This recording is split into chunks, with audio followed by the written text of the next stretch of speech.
Hello everyone, IF4 के YouTube channel पर आप सभी का मोस्ट वेलकम है। यहीं आपका टेलीग्राम का ग्रुप है, जिस बंदे ने ज्वाइन नहीं किया ज्वाइन कर सकता है। लिंक उसकी डिस्क्रिप्शन बॉक्स में दी गई है, क्योंकि वहाँ पर आपको रिटर्न से लेकर के फिजिकल मेडिकल हर प्रकार की डाउट एंड क्यूरी को सॉल्व किया जाता है। हर एक बंदा पर्टिकुलर मतलब जो भी आपका मैसेज हो तुरंत आपका 24 आवर्स के अंदर उसका सोल्यूशन 100% मिल जाता है। कोई भी दिक्कत हो आप उसको वहाँ पर हर रोज़ एक VC होती है, उसमें कोई भी डाउट हो आप उससे ईजिली सॉल्व कर सकते हो। हर एक पर्टिकुलर सब्जेक्ट का हर एक पर्टिकुलर मतलब कोई भी पॉइंट हो, ठीक है। आज का हम लेक्चर स्टार्ट करते हैं, वो है आज का बेसिकली फिजिक्स है। फिजिक्स में 25 क्वेश्चन हैं। आउट ऑफ 25 क्वेश्चन में हम देखें, आप देखना कि आपके कितने क्वेश्चन सही हो रहे हैं, कितने क्वेश्चन रॉन्ग हो रहे हैं। आइए फॉर में जिस बंदा ज्वाइन किया उसकी लिंक डिस्क्रिप्शन बॉक्स में दी गई, क्योंकि वह प्राइवेट ग्रुप है तो उसकी लिंक से ही ज्वाइन कर पाओगे, ठीक है। ऐसे सर्च करोगे वो ग्रुप नहीं मिलेगा। IF4 है, टेलीग्राम का ग्रुप है, उसकी लिंक डिस्क्रिप्शन बॉक्स में दी गई। आज का बेसिकली क्वेश्चन है फिजिक्स से। फिजिक्स में आपको आज सोल्व करना है, ठीक है। फिजिक्स में आपको आज 25 क्वेश्चन है। 25 क्वेश्चन में आपको देखना है कि आपके कितने क्वेश्चन आ रहे हैं, ठीक है, कि कितने मार्क्स आप जितने यानी कि आप यहाँ पे सीख कर पाओगे वहीं आपके 100% वही होंगे जो आपके नेवी एंड BSF में होंगे, ठीक है, NDA में होंगे, ठीक है। अब आप बात करें कि एयरफोर्स की, तो एयरफोर्स के लिए हम डेडिकेटेड जो भी हम उसमें पर्टिकुलर वीडियोज़ आएंगे तो उसमें पता चलेगा। बेसिकली ये तो सही है, आप एयरफोर्स के लिए भी करोगे तो बहुत ही बेनिफिशियल है, बट ऐसा नहीं है कि एयरफोर्स का भी मैंने जो बोलते हैं ना कि वो लेवल, ठीक है, उसको टच नहीं किया, ठीक है। जब हम लेवल को उस एयरफोर्स के लेवल तक जाएंगे तब आपको पता चलेगा आपकी रियलिटी क्या, आपकी औकात क्या, ठीक है। स्टार्ट करते हैं आज का क्वेश्चंस। पेस्ट क्वेश्चंस आपकी स्क्रीन पे है, उसका आंसर आप वीडियो को पॉज करके पहले आंसर सोल्व करना, फिर उसका आंसर दे सकते हो मुझे।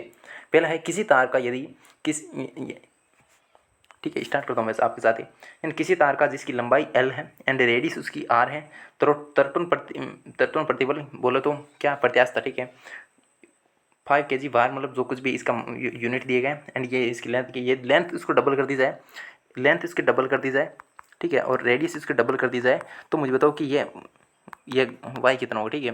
तो मैं दोस्त आपको पता भी होगा, नहीं पता है तो आप इसको नोट डाउन कर सकते हो कि it does not depend on length पर डिपेंड नहीं करता, ये रेडियस पर डिपेंड नहीं करता, यह डिपेंड करता ओनली टेम्परेचर पे एंड नेचर ऑफ सब्सटेंस पे, ठीक है, नेचर ऑफ सब्सटेंस पे। तो ये आप नोट कर सकते हो कि ये किन किन दो बातों पर डिपेंड करता है। एक पहली बात तो मतलब ये किस पे डिपेंड करता है, टेम्परेचर पर। दूसरी बात है नेचर ऑफ सब्सटेंस पे डिपेंड करता है। अतः इसका यदि पहले 5 था तो बाद में इसका 5 रहेगा। यह क्वेश्चन प्रीवियस ईयर में आया हुआ है, ठीक है। सेकंड क्वेश्चन आपकी स्क्रीन पे आपको आंसर देना, ठीक है। एक कण जिस किसी दी गई त्रिज्या रेडियस R के वर्ती पथ पर नियत कोणीय वेग से गति कर रहा है तथा इस पर सॉरी एक सेकंड, हाँ, इस पर अभिकेंद्री बल F क्रियाशील है। यदि कोणीय वेग को दोगुना कर दिया जाए तो और उसकी रेडियस वहीं रहे तो न्यू फोर्स मतलब जो आपका जो कितना ये फोर्स कितना होगा, ठीक है। यानी a particle moves with constant angular velocity in a circular path of a certain radius, जिसकी रेडियस R है and is acted upon a certain centrifugal force F, then मतलब सॉरी एक second, if the angular velocity is doubled keeping radius the same, the new force will be कितना new force कितना होगा। तो basically इसमें आपका formula लगता है, वो उस फॉर्मूले को आप नोट डाउन कर सकते हो। वो फॉर्मूला लगता है F बराबर में होता है, एक तो होता है mv² होता है, ठीक है। एक सेकंड फॉर्मूला होता है इसका, वो F बराबर में होता है m ω² इंटू R होता है। एंड इसका एक फॉर्मूला और भी होता है, वो आपका अभी नीड नहीं है, बाद में बताएंगे उसको, ठीक है। तो इसमें आप देखोगे तो इस क्वेश्चन में क्या बोला गया है कि यदि एंगुलर वेलोसिटी को कितना कर दिया जाए, आपको डबल कर दिया जाता है, ठीक है। इसको डबल किया जाता है, रेडियस को तो सेम रखा जाता है। यदि एंगुलर वेलोसिटी को डबल किया जाता है तो मतलब ये रेडियस सेम रही तो ये कितना प्रकार हो, ये कितना हो जाएगा, ये 4f हो जाएगा, कितना हो जाएगा 4f हो जाएगा, ठीक है। आप इसमें देखोगे तो टू इसमें जब पुटअप करोगे तो जब 2 इसमें पुटअप करोगे तो इसका स्क्वायर करोगे तो 4 आएगा, तो 4 इसका आंसर होगा। इस प्रकार से न्यूमेरिकल करना है, ज़्यादा कोई बरकम है नहीं, ठीक है। स्टार्ट करते हैं नेक्स्ट क्वेश्चन। आपके थर्ड क्वेश्चन आपकी स्क्रीन पे आंसर दीजिएगा जितना भी आप कर पाते हो, ठीक है। ये mark the correct statements about the friction between two bodies, मतलब ये दो बॉडी में किस प्रकार से ये फ्रिक्शन क्वेश्चन है, ठीक है। स्थितिक घर्षण सदैव गतिक घर्षण से ज़्यादा होता है। स्थितिक घर्षण, ठीक है, स्थितिक घर्षण गुणांक सदैव गतिक घर्षण से गुणांक से ज़्यादा होता है, ठीक है। और इस सीमांत घर्षण सदैव गतिक घर्षण से ज़्यादा होता है। सीमांत घर्षण कभी स्थितिक घर्षण से कम नहीं होता, ठीक है। तो इसमें ये करेक्ट स्टेटमेंट्स देखने हैं। तो इसमें पहला बताया गया है स्थितिक घर्षण सदैव गति घर्षण से ज़्यादा होता है, ठीक है, ये बात भी सही है। स्थितिक घर्षण गुणांक सदैव गति घर्षण गुणांक से ज़्यादा होता है, ये बात भी सही। सीमांत घर्षण सदैव गति घर्षण से ज़्यादा होता है, ये बात भी सही है। और यह इसका जो यह फोर्थ ऑप्शन इसका रॉन्ग है। तो ए सही है, बी सही है, सी सही है, तो इसका होगा ए बी सी। बोले तो B answer will be correct answer of this question. Next question आपकी स्क्रीन पे, यदि अभिलंब बल को दोगुना कर दिया जाए तो गुणांक का मान क्या होगा। ठीक है, अभिलंब को यदि नॉर्मल रिएक्शन फोर्स को डबल कर दिया जाए तो इसका कोफिशिएंट ऑफ फ्रिक्शन कितना हो जाएगा। तो मैं दोस्तों वही उतना ही रहेगा, सेम रहेगा, उसमें कोई चेंजमेंट नहीं होगा, वो remains it will be remains same. ठीक है, नो चेंज। ठीक है, नेक्स्ट क्वेश्चन आपकी स्क्रीन पे वो है, एक बॉक्स नत्तल पर रखा गया है, यदि इसका कोण 60 डिग्री हो जाए तो बॉक्स ठीक फिसलने की सिचुएशन में आ जाता है। तो इसका मुझे बताइए कि म्यू इसका मान क्या होगा। तो म्यू इक्वल टू एक आपको शॉर्टकट में ये ध्यान रखना है, mu equal to tan theta होता है। आप इसमें ज़्यादा इसमें टीचर भी और भी तरीके से करवाते हैं, उसका आपको नीड नहीं है। यदि पर्टिकुलर क्वेश्चन में यदि उसकी नीड होगी तो मैं आपको जरूर बताऊंगा। ठीक है, इसमें देखोगे तो इसमें ये टेन थीटा यदि 60 डिग्री पुटअप करोगे तो इसकी वैल्यू कितनी आएगी, इसकी आएगी √3, और √3 की वैल्यू होती है वो यही होती है। ठीक है, इसका बी आंसर इसका होगा करेक्ट आंसर। नेक्स्ट क्वेश्चन आपकी स्क्रीन पे मुझे बताइएगा इसका आंसर, कमेंट में बताइएगा। ठीक है, एक व्यक्ति कोई कार्य 10 सेकंड में पूरा करता है और एक सेकंड व्यक्ति उसी कार्य को 20 सेकंड में पूरा करता है, तो प्रथम एंड सेकंड व्यक्ति की पावर का रेशियो क्या होगा। What will be the ratio of power of to persons, जिनने ये पहले ने इतना टाइम लिया, दूसरे ने ये टाइम लिया। तो मुझे बताया पावर का जो क्वेश्चन है उसमें V बराबर क्या होता है, W/T होता है। ठीक है, W/T होता है। तो कहीं ना कहीं ये आप इस बात से एग्री करते होंगे कि V कहीं ना कहीं 1/T में रेशियो में चलेगा। ठीक है, तो इसमें यदि 1:2 का बन रहा है, यदि सीधा 1:2 का बन रहा है तो उल्टा करोगे तो 2:1 आएगा। ठीक है, इसका करेक्ट आंसर क्या आएगा, 2:1 होगा। ठीक है, यदि डायरेक्ट यदि 1:2 का बन रहा है कहीं ना कहीं यहाँ पे उल्टा करना पड़ रहा है। ठीक है, इस बात से एग्री करते हो। ठीक है, इसको उल्टा करते हो तो इसका यदि डायरेक्ट यदि 1:2 का बन रहा है तो ये उल्टा करने पर ये 2:1 का बनेगा। ठीक है, ये क्वेश्चन आपकी स्क्रीन पे। नेक्स्ट क्वेश्चन, यदि समय को मोमेंटम को आपका 20% इंक्रीज कर दिया जाए तो गति पिंड की गतिज ऊर्जा में वृद्धि होगी। ठीक है, बहुत ही अच्छा क्वेश्चन है, बहुत ही मज़ेदार क्वेश्चन है, बहुत सारे इसको रॉन्ग कर देते हैं। आज के बाद में 100% आप गलत नहीं करोगे। ठीक है, ये मेरा विश्वास करना। ठीक है, इसका एक सिंपल सा फॉर्मूला होता है, वो कांट एनर्जी बराबर में आपको पता है P² का फॉर्मूला चलता है 2m का। इस बात से एग्री करते हो। ठीक है, कोई दिक्कत नहीं हो इसमें, इस बात को पहले नोट कर लो साइड में। अब इसमें आगे देखोगे तो आगे इसमें आप बेसिकली ये देखना है कि कांट एनर्जी वो आपको में चेंजमेंट निकालना है, कितना हुआ बराबर में होता है P²। का मतलब यदि 120 मतलब जोड़ दिया जाता है, मतलब यहाँ पहले कितना 20% था और इसमें इससे पहले कितना था, कितना 100% होता है। ठीक है, अब 120% हो गया। कहना कि इसमें देखो 20% का इंक्रीजमेंट हुआ, उसका जब आप वर्क करोगे, ठीक है, जब इसका आप वर्क करोगे तो मुझे बताएगा इसमें 120 डिग्री का हुआ। ठीक है, सॉरी 120 होगा परसेंट में। इसमें जब आप वर्क करोगे तो पहले कितना था, 100 था, एक से एक तो मर गया। ठीक है, जब इसका करो एंड इसका करो तो मुझे बताएगा कि कहीं ना कहीं ये बन रहा है, ऊपर वाला कहीं नीचे देखना जरा। हाँ, इसमें देखो कब इसमें ये 1 0 से तो 1 0 मर गया। अभी क्या बचा, ऊपर 144 बचा एंड नीचे क्या बचा, 10 बचा। 10 का स्क्वायर 100 हुआ। इनमें दोनों में डिफरेंस कितना होगा, डिफरेंस होगा 40 डिग्री का। ठीक है, और 40 डिग्री का वही इसका आंसर होगा। ठीक है, इसमें एक क्वेश्चन आपको एक और देता हूँ। यदि आप ये देख तो यदि पी में चेंजमेंट कर दिया 50% का, यार कितना भी ले लो, 40% का कितना भी ले लो, जितना आपको लेना उतना ले सकते हो। ठीक है, यदि काइनेटिक एनर्जी में यदि आपको चेंजमेंट निकालना है तो उसमें आपको ये फॉर्मूला देखना है कि इसमें देखो 50 डिग्री है। ठीक है, और नीचे कितना है, आपको 100 लेना है। ठीक है, और इसमें 150 डिग्री डिग्री नाम आ रहा है, परसेंट बनेगा। ठीक है, अब आप इसका जब स्क्वायर करना है, क्योंकि स्क्वायर का बराबर होता है। ठीक है, 0 से 0 तो मर गया। ठीक है, अब इसमें नेक्स्ट देखोगे 0 से 0 मर गया तो इसमें इसका आप स्क्वायर करोगे तो कितना आएगा, इसका स्क्वायर करोगे तो 225 आएगा, मतलब 225 होगा। एक नीचे वाला कितना बनेगा, 100 बनेगा। इसका डिफरेंस कितना हुआ, डिफरेंस हुआ कितने, 125% का। ठीक है, तो ये इसका आंसर होगा। ठीक है, इसका आंसर क्या होगा, ये होगा। तो बेसिकली आपको यही फॉर्मूला ध्यान रखना है, मतलब कितना चेंजमेंट होना है, किस तरीके से किया जाता है। ठीक है, नेक्स्ट क्वेश्चन आपकी स्क्रीन पे, एक वस्तु का पृथ्वी तल पर भार यदि 700 ग्राम है, ठीक है, हाँ, उस ग्रह के तल पर इसका भार क्या होगा, जिसका पृथ्वी के मास से यदि मास है वो 2 गुना है, सॉरी हाँ 1/5 मल्टीप्लाई टाइम्स है, एंड उसकी रेडियस है 1/2 हाफ मान लो या कुछ मान लो, ठीक है। इसमें इसका इंग्लिश में देखो, द ए बॉडी वेट्स, जिसका वेट है वो 700 ग्राम है, weight on the surface of the earth, how much will it weigh on the surface और ए प्लेनेट वोज मास, मतलब इसका मास ये है, एंड जिसकी रेडियस हाफ है, ठीक है। इसका फॉर्मूला आपको जी का ध्यान में रखना है कि जी का फॉर्मूला क्या होता है। जिसको जी का फॉर्मूला ध्यान है वो इजीली कर सकता है इसको। जी बराबर होता है कहीं ना कहीं G M upon R square होता है, ठीक है। G M upon R square होता है। अब जिसका इसमें आपको यही ध्यान में रखना है, बस इतना कर लोगे तो आपको हो जाएगा, ज़्यादा ऐसा कोई टेंशन दी बात है नहीं, ठीक है। जब इसमें देखोगे तो इसमें मास कितना रह गया, मास को आपने कितना कर दिया 1.5 सॉरी, यहाँ जी बराबर कहीं ना कहीं ये हो रहा है, ठीक है। इसमें आप मास देखो तो 1/7 किया गया है, ठीक है। 1/7 करके इसकी रेडियस को कितना कर गया, हाफ किया गया। तो इसका जब वर्क करोगे तो वर्क करने पर इसका कहीं ना कहीं 1/5 ऊपर देखा जाता तो कहीं ना कहीं 2 बनेगा, ठीक है। 2 का स्क्वायर कितना होगा 4 हो जाएगा। तो इसमें देखो 4 के नंबर 7 बढ़ रहा है। अब इसका एक्चुअल पहले पृथ्वी कितना इंटू जी कितना था, अर्थ पे था, ठीक है। सॉरी जो मास था वो अर्थ वाला था, ठीक है। जिसको अभी समझ नहीं आया अब मैं वापस बताऊंगा, देख लो। अब इसको हम कहीं ना कहीं मास में आप वेट ले रहे हो, वो वेट अर्थ वाला ले, ठीक है। अब अर्थ वाला वेट लोगे तो अर्थ वाला वेट कितना था 700 था।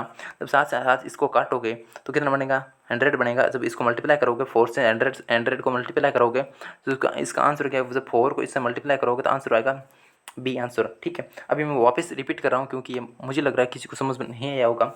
यदि जी का मान यदि वे ये दिया गए हैं एंड ये मुझे बताया गया कि अब अपन को बताया गया कि मैं क्वेश्चन में कि मास को इसको उस प्लेनेट के मास को आपने कितने क्या 1/7 कर दिया, तो कहीं ना कहीं देखो यहाँ पे ये डायरेक्ट 1/7 पर डिपेंड कर रहा है, ठीक है। अब इसके रेडियस के साथ जो छेड़खानी की गई है उसको आप मुझे बताओ कहीं ना कहीं उल्टा जाएगा, ऊपर जाएगा, क्योंकि यहाँ यदि ऐसा नीचे करना होता तो नीचे हो जाता है। बट यदि आपको पीछे पता है कि आप 1/2 का ऐसे देखोगे तो 1/2 का स्क्वायर करना है, ठीक है।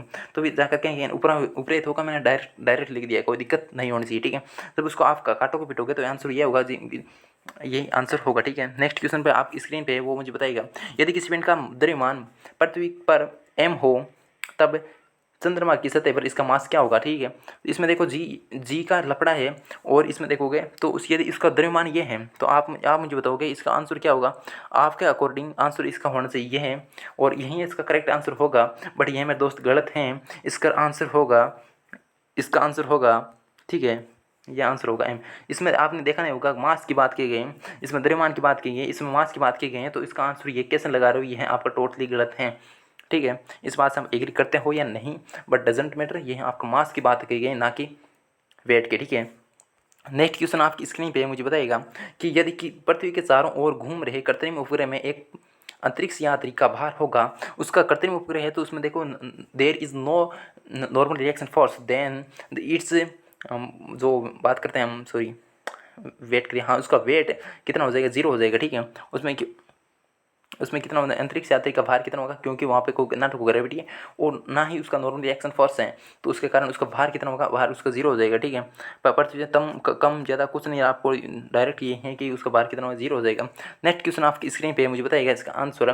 2 उपग्रह पृथ्वी के चारों ओर यदि V1 और V2 वेलोसिटी से है, उसकी रेडियस यदि R1 R2 है, R1 R2 में परिक्रमा कर रहे हैं तो उसका वेलोसिटी सैटेलाइट में उसमें वेलोसिटी का क्या होगा, ठीक है। तो उसमें कहीं ना कहीं आपको पता होगा कि v है, कहीं ना कहीं डायरेक्ट डिपेंड कर रहे हैं, v बराबर में √GR होता है, ठीक है।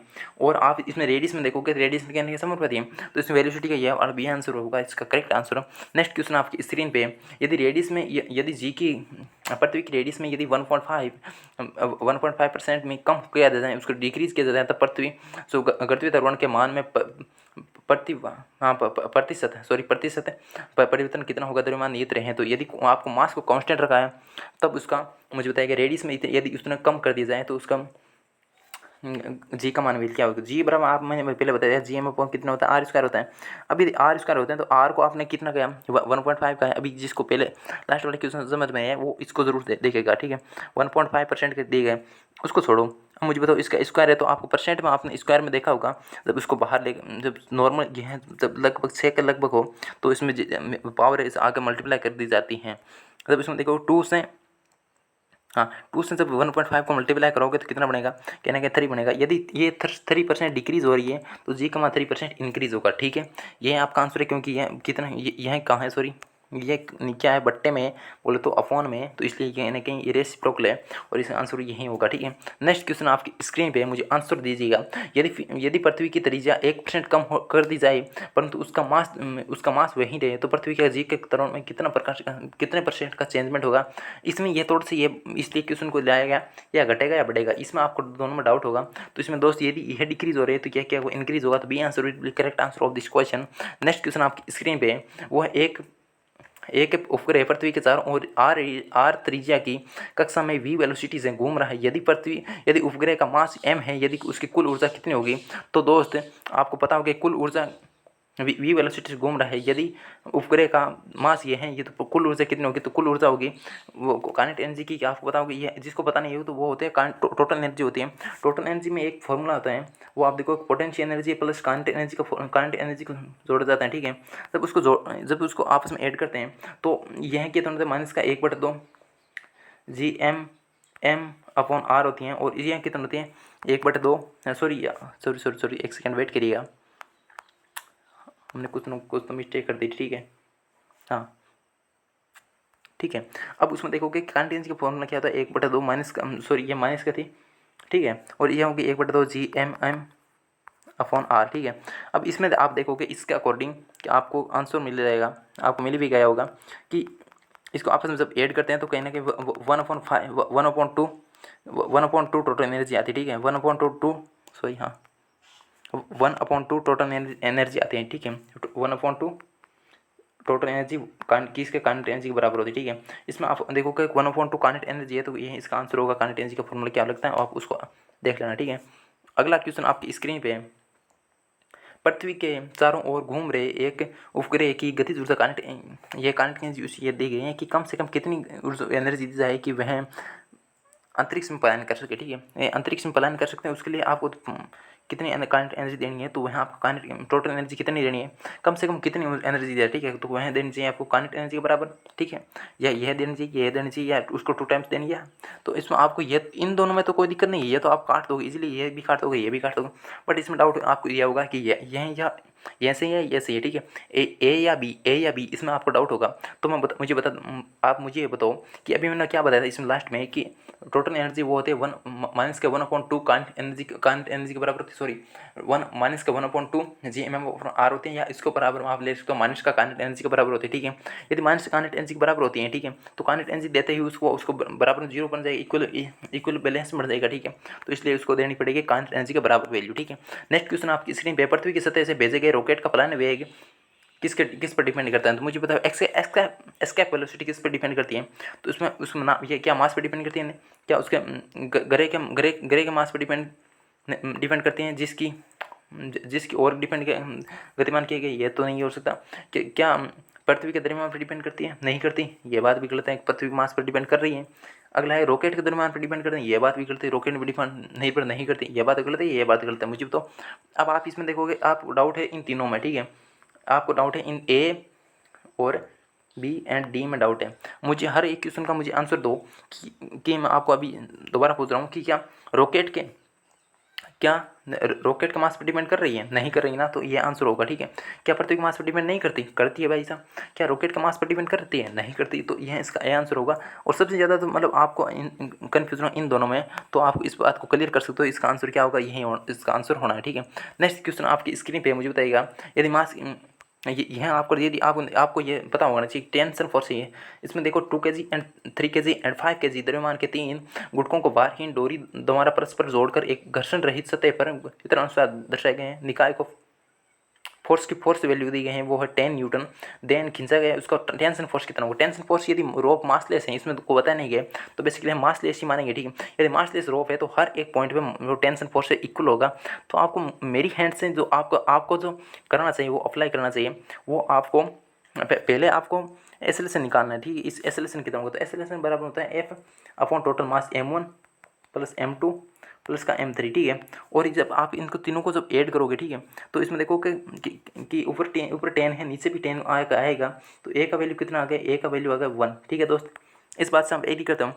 अब इसमें देखा बताया गया है, ठीक है, इसमें बताया गया कि जो लग रहा है वो फोर्स कहना कि एफ बराबर में होगा टी, ठीक है, हाँ टी, इसका ऑपोजिट साइड में लग रहा है, ठीक है, टी माइनस का एम है, ठीक है। यार एक सेकंड वेट करिएगा, सॉरी मैंने कुछ मिस्टेक कर दी थी। हाँ एफ इस साइड लग रहा है, ठीक है, और हम ले रहे हैं इससे, यदि T1 कहाँ देगा इससे देगा तो हम उल्टा ले रहे हैं, ठीक है।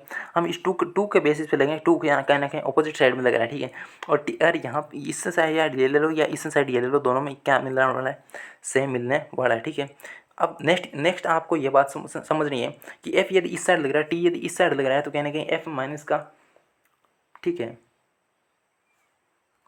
तो ये बनेगा टी माइनस का एम ए बनेगा, क्योंकि टी किस तरफ लग रही है, टी दोस्त, अब इसके डायरेक्शन देखिए कि टी किस तरफ लग रही है, इस तरफ लग रही है, एंड एम ए किस तरफ लग रहा है, इस तरफ लग रहा है। तो एफ बराबर क्या टी माइनस एम होगा, तो एफ का वैल्यू देखिए 10 और टी माइनस का एम की वैल्यू कितना है, हम 2 के लिए चल रहे हैं, तो 2 इंटू ए की वैल्यू दी गई 1, जब इससे ये घटा हो गया तो कितना बनेगा 3 answer will be correct answer of this question. बोले तो 8 न्यूटन इसका आंसर होगा, ठीक है। इस बात से एग्री करते हैं। नेक्स्ट क्वेश्चन आपकी स्क्रीन पे मुझे आंसर दीजिएगा। दो प्लेटों का बीच का यदि बीच का अंतर यदि 2 सेंटीमीटर एंड उसका वोल्ट का विभवांतर है, दोनों प्लेटों के बीच के लगाए गए हैं, तो विद्युत क्षेत्र कितना होगा। तो ये आपको यदि आपको ई पता करना है, ठीक है। ई क्या होगा, आपको ई पूछा गया है एंड बेसिकली इसमें वी का मान दिया गया है एंड डी का मान दिया गया है।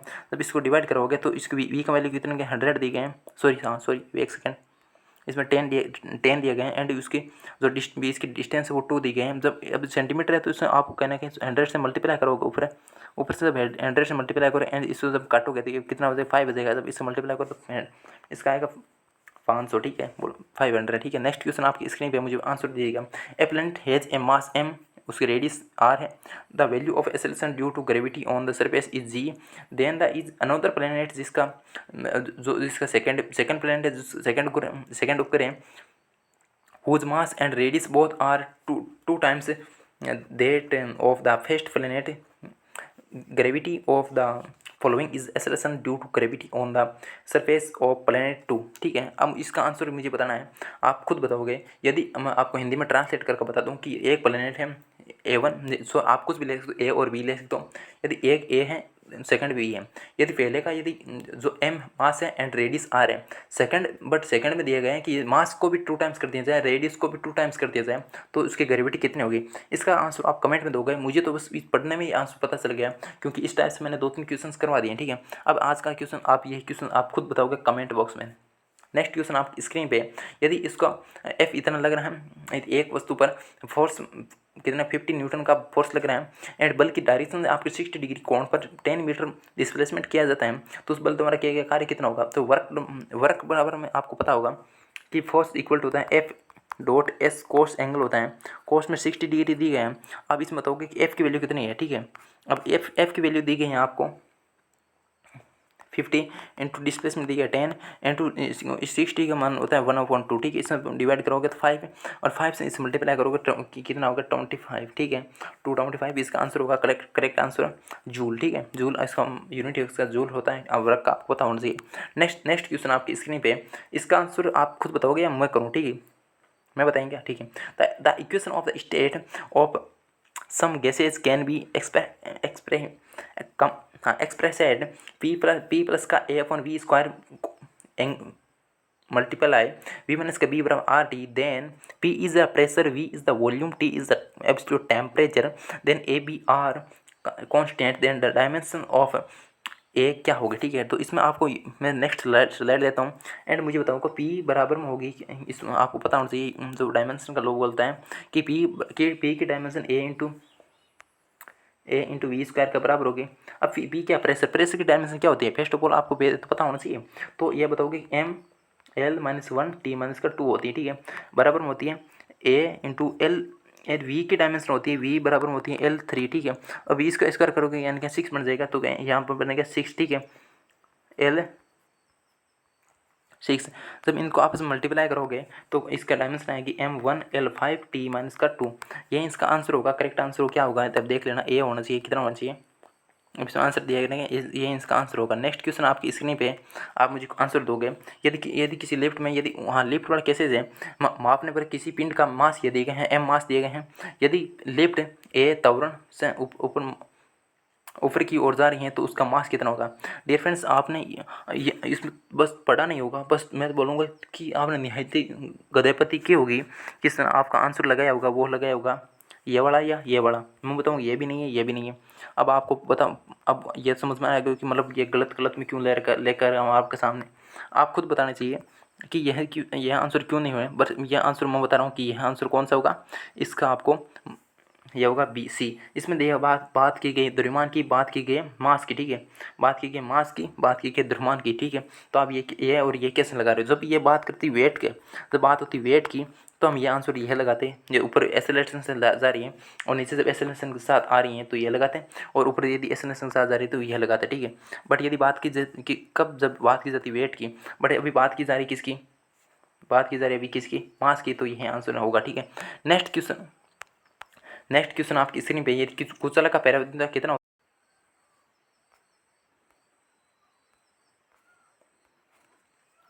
ठीक है। यह है क्वेश्चन आपके यह जो क्वेश्चन है वह है आपके आपके एग्जाम आया हुआ है, तो इसको आप मिस मत करना। नेक्स्ट क्वेश्चन आपकी स्क्रीन पे,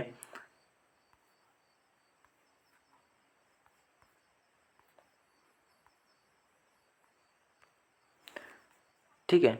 नेक्स्ट क्वेश्चन आपकी स्क्रीन पे मुझे आंसर दीजिएगा कि यदि 6 माइक्रोफैरड के 3 कैपेसिटर उपलब्ध हैं, प्राप्त की जाने वाली न्यूनतम और उच्चतम धारिताएं कितने, कैपेसिटर कितनी है।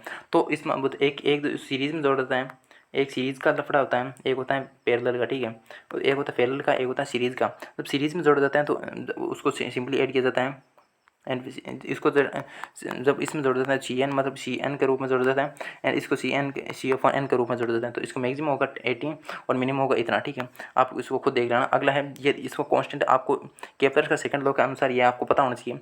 अब देखो यार, बीच में वीडियो में जो डिस्टर्बेंस हुई उसमें सॉरी मांगूंगा, क्योंकि अभी लेट बहुत हो गया और वीडियो प्रिपेयर करने में बहुत टाइम लग रहा है। एंड आपको पता ही होगा कि हर वीडियो में यार बहुत ज़्यादा काम करना पड़ता है। यदि आपने अभी आप मजाक मान रहे हो इस बात को, तो आप कभी भी मैं बोलता हूँ कि एक भी दिन कैसा वीडियो बना करके, ऐसा वीडियो जिसमें आपको इतना लॉन्ग टाइम बोलना भी पड़े एंड बहुत ज़्यादा मेहनत एंड अपना कॉन्सिस्टेंसी यहाँ पर रखना पड़े, ठीक है। तो उसमें आप खुद पता चलेगा कि कैसी आपकी औकात होती है, ठीक है। अभी जिस बंदे ने ज्वाइन नहीं किया है, तो मैं अभी बोल रहा हूँ कि जिस बंदे ने अभी भी ज्वाइन नहीं किया है, i4Ear का यूट्यूब चैनल, मुझे उसको ज्वाइन करो, शेयर कर लो, एंड हो सके तो यार सब्सक्राइब वगैरह कर लिया करो। टेलीग्राम का ग्रुप है, उसका लिंक डिस्क्रिप्शन बॉक्स में दी गई है, उसको जरूर ज्वाइन करना। तो thank you for watching this video. हाँ, एक और बात है, i4Ear के जो i4Ear में जो ग्रुप में आप जब ज्वाइन करोगे तो वहाँ पे मेरे यूज़र नेम पता चलेगा। आप ये बेसिकली आप सर्च भी कर सकते हो, प्रदीप राठौर, राठौड़ है PRADWP स्पेस RATSOD। तो उसमें आप जाकर के मुझे PDF का बोल देना, तो PDF प्रोवाइड करवा दीजिएगा। बेसिकली आपको PDF की जरूरत होती नहीं है, जब पढ़ने वाला होते हैं वो तुरंत उसको सोल्व कर लेते हैं। बाकी किसी को जरूरत है तो मुझे बताइएगा, एंड यदि हो सकता है मैं इसमें अपलोड भी कर दूँ i4Ear में, तो आप PDF की जरूरत है तो मुझे बोल देगा। और बाकी कोई भी वीडियो में दिक्कत है, कोई भी समस्या है, कोई भी परेशानी है तो मुझे बताइएगा कमेंट में। और कैसा लगा